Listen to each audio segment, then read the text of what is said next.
दर्शकों नमस्कार, राम राम, जय श्री राम और जय माता दी। मैं हूं अश्विनी मगोत्रा और आप देख रहे हैं अपना पसंदीदा न्यूज चैनल जम्मू तर्कश। रोजाना की तरह सुबह का वक्त और कुछ चुनिंदा खबरें। कुछ दिनों से खबरें मैं डोगरी में बताया करता था, लेकिन आज मैं हिंदी में बताऊंगा। तो एक काम करते हैं, पहले मुख्य समाचार सुन लेते हैं, उसके बाद विस्तार से खबरें सुनेंगे। अमेरिकी देश युगांडा में भी गणेश उत्सव मनाया जा रहा है। शहर की अनोखी सूरज की यात्रा देखने लायक। कहीं ना कहीं इंसानियत तो आज भी जिंदा है। क्या करो, आपके नाम पे कितने मोबाइल नंबर चल रहे हैं, वे भी अब अच्छे नागरिक बन सकते हैं। सरकार को चूना लगाना कोई बड़ी बात है ही नहीं। एक ऐसी फिल्म जो बिना पैसों के ही बन गई। पूरी दुनिया में इस समय गणेश उत्सव की धूम मची हुई है और इसी बीच अफ्रीकी देश युगांडा से एक गणेश उत्सव का वीडियो वायरल हुआ है, जिसमें साफ देखा जा सकता है कि वहां के स्थानीय लोग भारतीय मूल के लोगों के साथ किस तरह गणेश उत्सव मना रहे हैं। नाश करने वाला और विघ्नों से रक्षा करने वाला मानता है। दर्शकों, आप ये वीडियो देखिए जो मुझे वे टू न्यूज के सौजन्य से प्राप्त हुआ।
नॉर्वे के ट्रोम्सो शहर में सूरज की एक अनोखी यात्रा देखने के लायक है। हालांकि सर्दियों के 3 महीनों में जहां पर सूरज तो निकलता ही नहीं है, और वहीं दूसरी तरफ गर्मियों में सूरज मई महीने से लेकर जुलाई महीने तक डलता ही नहीं है ना? कितनी अनोखी और अजीब बात। और तो और हर साल करोड़ों दर्शक, करोड़ों पर्यटक इस नॉर्दर्न लाइट्स को देखने के लिए नार्वे में अब आसमान हरे और गुलाबी रंग की रोशनी से जगमगा उठता है। वहीं दूसरी तरफ अगर आप कभी नॉर्थ अटलांटिक के ऊपर से गुजर रहे हों या घूम रहे हों या जहाज में बैठकर जा रहे हों, तो जो कि ग्रीनलैंड के बिल्कुल पास है, तो आप वहाँ की नॉर्दर्न लाइट को देखकर हैरान रह जाएंगे, जो कुछ इस तरह से दिखती है जैसे आपके मोबाइल फ़ोन की स्क्रीन पर इस समय दिख रही है।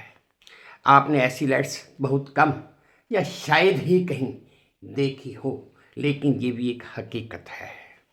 तो इन दिनों सोशल मीडिया पर एक वीडियो वायरल हो रहा है, जिसमें साफ देखा जा सकता है कि एक आदमी एक जहाज से एक ट्यूब लेकर, ट्यूब को जो पानी में तैरती है, लेकर सीढ़ियों से जहाज के से नीचे समुद्र जब पानी में उतरता है। वहीं उस जहाज के बगल में एक दूसरा जहाज खड़ा हुआ होता है और उस जहाज पर एक कुत्ता फंसा हुआ होता है। पानी ज़्यादा है इसलिए कुत्ता बाहर नहीं निकल पा रहा होता है। ये आदमी जो जहाज से उतरता है, वह किसी ढंग से, वह किसी तरीके जहाज से उतर कर वो उस कुत्ते के पास पहुंचता है। पहले तो वो उसे उस कुत्ते को पुचकारता है, दुलारता है, और जब उसे यकीन हो जाता है कि ये कुत्ता मुझे काटेगा नहीं, तो वो आदमी उस कुत्ते को अपने साथ अपनी ट्यूब पर चढ़ा, फिर वो शख्स उस कुत्ते को अपने साथ दूसरे जहाज पर ले आता है जहां से वो गया था। इस तरह वो आदमी उस कुत्ते की जान बचा लेता है।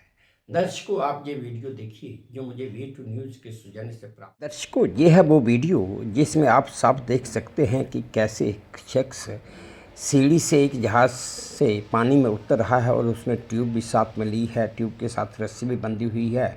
अब वो तैर कर वो सामने दूसरे जहाज़ की तरफ जा रहा है। जो जहाज़ खड़ा है ये अभी आपको दिखाई देगा, उसमें आप जो ये नीचे एक कुत्ता बैठा हुआ फंसा हुआ दिखाई दे रहा है।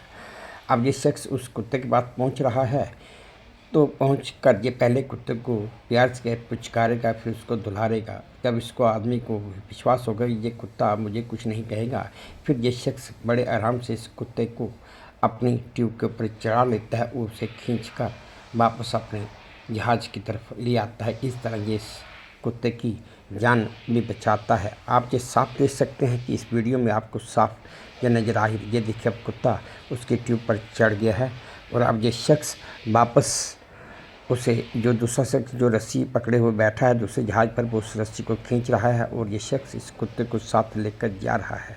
साफ दिखता है ना कि इंसानियत आज भी किसी न किसी जगह, किसी न किसी रूप में आज भी जिंदा है। कौवा बहुत ही समझदार पक्षी होता है और जब बात किसी देश की हो, खास करके फॉरेन देश की, यूरोप के देश की, फ्रांस की, तो वहाँ के कौवे इस बात को भली भांति जानते हैं और समझदार भी हैं कि जिसने की सेवा उसको मिले मेवा। दरअसल जहाँ पर कौवों को इस तरह से ट्रेन किया गया है कि हम लोग जैसे हर जगह जाते हैं, सिगरेट पीते हैं, जो आदमी सिगरेट पीते हैं वो सिगरेट पीते हैं और सिगरेट का बट ऐसे ही फेंक देते हैं। वहाँ की सरकार सड़क पर से सिगरेट के बट उठाने के लिए काफ़ी कुछ करती है। इसी तरह उन्होंने कौवों को ट्रेन किया हुआ है कि वो सिगरेट का बट सड़क से उठाएंगे, उसे एक बक्से में। आप इस पिक्चर में देख रहे हैं, अभी मैं आपको इन कौवों का वीडियो भी दिखाऊंगा कि कौवा सिगरेट का बट उठाता है, इस बक्से में डाल देता है और जो आदमी बट इस बक्से के पास बैठा हुआ होता है वह कौवे को एक मेवे का पीस दे देता है और कौवा खा। इस तरह से छोटा सा काम करके कौवे अपने देश में भी अपने नागरिक, वहाँ के नागरिक होने का फर्ज अदा कर रहे हैं। दर्शकों, आप ये वीडियो देखिए जो मुझे V2 न्यूज़ के सौजन्य से प्राप्त हुआ है।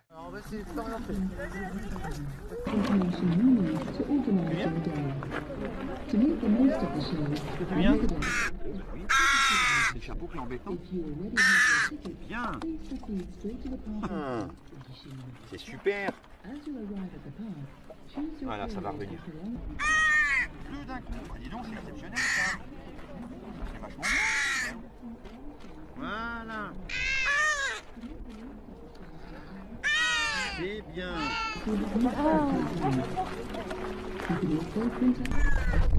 दर्शकों, अब मैं आपको एक महत्वपूर्ण जानकारी दे रहा हूँ। इस जानकारी के मुताबिक आप में से कोई भी आदमी अगर ये कभी देखना चाहे कि मेरे नाम पे कितने मोबाइल फ़ोन चल रहे हैं, ये आप घर बैठे ही पता करवा सकते हैं। ऐसा इसलिए मैं बोल रहा हूँ क्योंकि आज का ज़माना कुछ ऐसा है कि मोबाइल फ़ोन भी हैक हो जाते हैं, बड़े बड़े सिस्टम भी हैक हो जाते हैं और कुछ गलत काम भी हो जाते हैं। बस इसी को मद्देनजर रखते हुए ये मैं जानकारी आप लोगों के साथ शेयर कर रहा हूँ कि आप देख सकते हैं। या कभी ऐसा होता है कि आपने कभी कोई फ़ोन नंबर लिया हो, पुराना लिया फ़ोन नंबर था, वो पुराना आपने बंद कर दिया नंबर, उसकी जगह नया नंबर ले लिया और कुछ वक्त डालने के बाद, गुजरने के बाद याद भी नहीं रहता कि क्या वो नंबर मैंने कभी लिया था या नहीं लिया था। बस इस सिस्टम जो तरीका मैं आपको बताने जा रहा हूँ, इस तरीके से आप अपने घर बैठे ही आप ये चेक कर सकते हैं कि आपके नाम पे कितने मोबाइल फ़ोन नंबर चल रहे हैं। सबसे पहले आप संचार साथी वेबसाइट या ऐप पर चले जाएं और वहाँ पर जाकर नो मोबाइल कनेक्शन के ऑप्शन पर क्लिक कर दीजिए। फिर वहाँ पर एक नई विंडो खुल जाएगी। नई विंडो में आप अपना मोबाइल नंबर भरिए और उसके साथ जो कैप्चा दिया होगा वो भी एंटर कर दीजिए और फिर वैलिडेट पर क्लिक कर दीजिए। आपने जो नंबर भरा होगा उसके ऊपर एक OTP आ जाएगा। उस OTP को डालकर आप उस वेबसाइट में लॉगिन कर लॉगिन करते ही आपके नाम पर जारी सभी मोबाइल नंबर्स की सूची उस विंडो पे आ जाएगी और आप खुद के चेक कर सकते हैं कि कौन सा नंबर मेरा था और कौन सा नहीं। लोग भी तरह तरह से सरकार को चूना लगाने का कोई ना कोई रास्ता निकाल ही लेते हैं। मध्य प्रदेश के रीवा में एक पानी का तालाब जो 25 लाख रुपए की लागत से बनाया गया था, वो चोरी हो गया है और उसकी अब तो चोरी होने की रिपोर्ट भी पुलिस स्टेशन वहां के कंसर्न थाने में दर्ज करवा दी गई है। और तो और गांव वालों ने जो भी शख्स तालाब ढूंढ के लाएगा उसे इनाम देने की घोषणा भी कर दी। वहीं दूसरी तरफ गांव वालों का कहना है कि तालाब कहीं नहीं गया, दरअसल गांव के सरपंच ने बांध का पानी अपनी ही जमीन में डलवाकर इसे तालाब शो करके साबित करके सरकार से जो 25 लाख रुपया मिलना था वो हड़प लिया है। दर्शकों, आज की आखिरी चुनिंदा खबर यह है कि 2017 में एक फिल्म बनी थी, एक फिल्म आई थी जो थिएटर्स में लगी भी थी। क्या आप जानते हैं कि वो फिल्म 0 बजट फिल्म थी, यानी कि उस फिल्म को बनाने में एक भी पैसा खर्च नहीं हुआ था, ना एक्टर पर, ना साउंड एडिटिंग पर, ना कास्टिंग पर, ना एडिटिंग पर या किसी और चीज़ पर भी एक भी पैसा खर्च नहीं हुआ था। इसलिए इस फिल्म को 0 बजट फिल्म भी कहा जाता है। और इस फिल्म का नाम बेफिक्र बेसहारे है। और दरअसल ये समाज को एक मजबूत संदेश देने वाली फिल्म थी। हालांकि इस फिल्म में बाकी मसाले भी भरे गए थे, लेकिन इस फिल्म में जो कहानी थी वो 6 MBA छात्रों के जीवन पर थी। उन छात्रों का जीवन इस फिल्म में दर्शाया गया था। इस फिल्म में काम करने वाले, इस फिल्म के साथ जुड़े हुए किसी भी कलाकार ने, किसी भी आर्टिस्ट ने, किसी भी वो आदमी ने कोई पैसा नहीं लिया था। है ना, कितनी अजीब बात। तो दर्शकों, ये थी आज की कुछ चुनिंदा खबरें जो मैंने आप लोगों के साथ साझा की। उम्मीद करता हूँ आपको अच्छी लगी होंगी, पसंद आई होंगी। अगर पसंद आई हैं, अच्छी लगी हैं, तो मेरी वही प्रार्थना कि प्लीज़ मेरे इस चैनल को लाइक कर दीजिए, शेयर कर दीजिए और सब्सक्राइब भी कर दीजिए। और हाँ, अपने कमेंट्स मेरे कमेंट बॉक्स में जरूर डालिए ताकि मैं उन्हें भी ध्यान से पढ़ सकूं। बस अब इसी उम्मीद के साथ आप सबसे विदा लेता हूं कि आप अपना भी ध्यान रखेंगे, अपने देश का भी ध्यान रखेंगे। जय भारत और धन्यवाद।